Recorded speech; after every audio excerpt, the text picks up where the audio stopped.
Maybery and Company. So Robert Maybery, what does your company do? Well, in essence, we focus on assisting corporations to achieve the sustainable growth and the sustainability around financial performance by focusing on strategy, structure, and people. Now, whilst we don't always necessarily write the strategy or are the architects of the structure of the corporation, both inanimately and animately, and by inanimately I meaning the way it's structured geographically, and in an animate sense, how the lines of business and the various peoples are associated.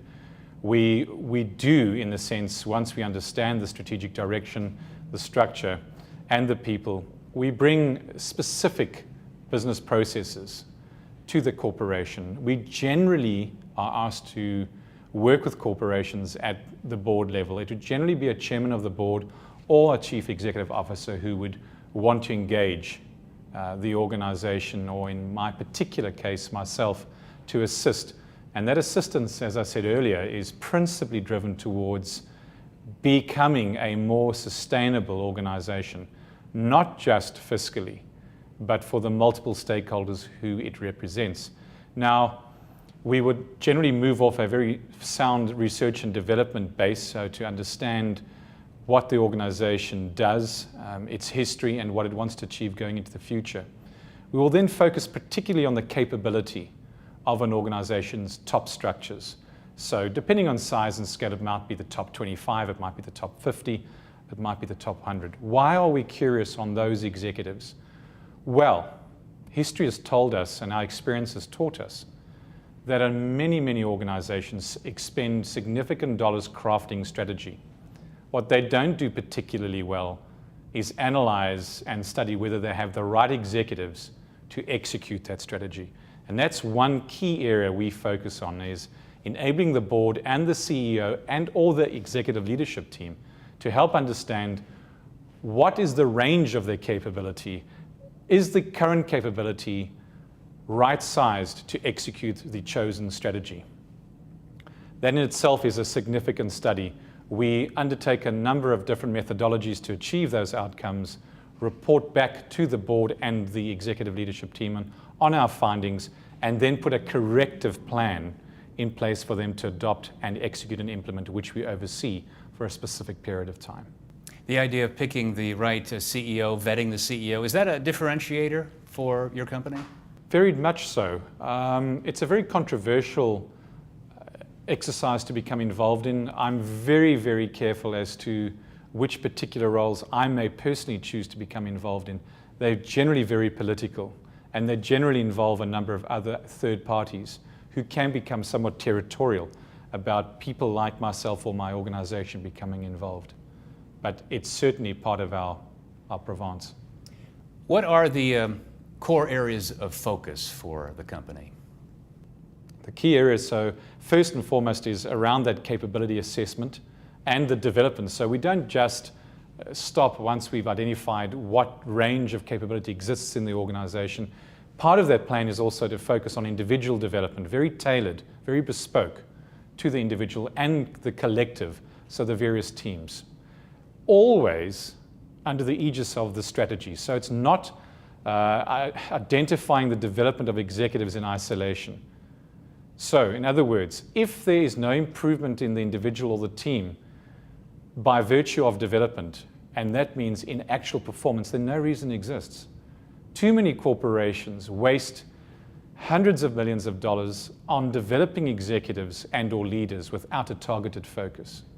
That's the first primary focus. The second is, in order to achieve number one, you need to understand how you manage performance in the organization. And once again, the process that I have been principally the architect of enables an organization first and foremost to understand how it should be sized. And it's interesting, Bill, many a chief executive officer, many an executive vice president running significant lines of businesses, which in themselves and of themselves could be companies, have no inherent idea how that organization should be sized relative to structure. And it is a skill that isn't taught at business schools. And it's a question of how do you profile a particular role? In other words, what is the role of the chief information officer? What is the role of the chief financial officer or the chief development officer? In other words, from outperformance, from the outputs that that role must deliver on an enduring basis. If that isn't codified, together with what are the critical ingredients, so if I use a baking analogy, and that's where many corporations again miss a critical point, is it's all very well codifying the critical performance outputs with metrics, but if you do not understand what the key ingredients are in terms of the inputs of performance, and it's broken down into two key areas, functional knowledge and skill, the range and the requisite level of proficiency or depth of knowledge, and then the behavioral components. How do we think? How do we action orientate? How do we relate to people? How do we manage? And lastly, but by no means least, how do we lead? And once again, you need to profile the requirements of that role against those parameters. Moreover, determine the proficiency requirements. And only then can you begin, once you have that framework, to understand what are the performance metrics. And every person who's managing people and a segment of the line of business needs to be able to understand what are the root causes of a performance breakdown, or in a positive sense, if you're wanting to advance talent and you want to understand more clearly who has upward mobility, it's that level of framework together with quarterly reviews and all many other interventions that enables you to have objective data.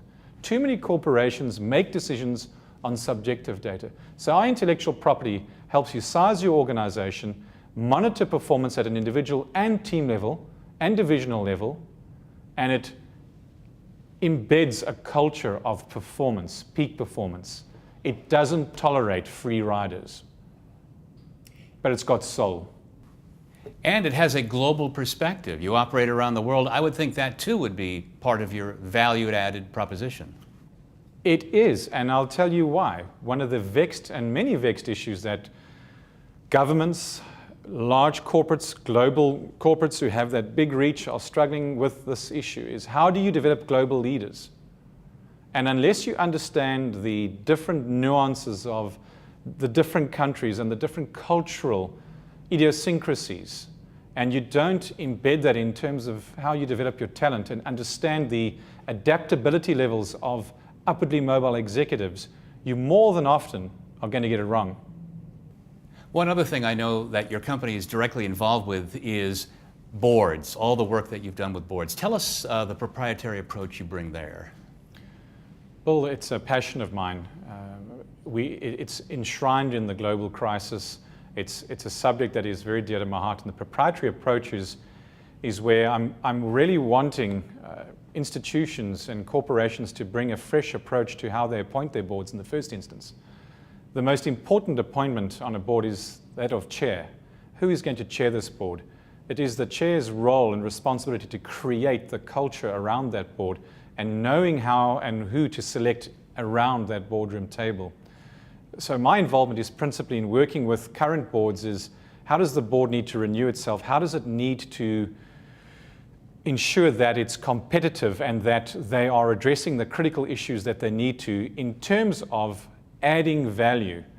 The problem with most boards historically is that they've destroyed value. I would go as far as to say many a board have been quite clueless in terms of what their role and roles are and have been, and I don't need to bore you with the litany of literature around the corporate world. So back to the proprietary question is helping boards constitute themselves in terms of appointing the chair and the right mix of directors. Where I want to take this into the future is we need to examine the current model, which I believe is broken, is we need to have a far broader range of age on boards, range of skills and mix. Tenure is an issue that I'd like to get involved in terms of shortening tenure of board directors based on performance and contribution and simplifying the board mechanics. So from a proprietary perspective, all those particular areas are areas of where I personally get involved in corporations in terms of how to make the board more effective and to add that missing value that very often they don't deliver or achieve. Robert Maybery, thank you so much. A real pleasure, Bill.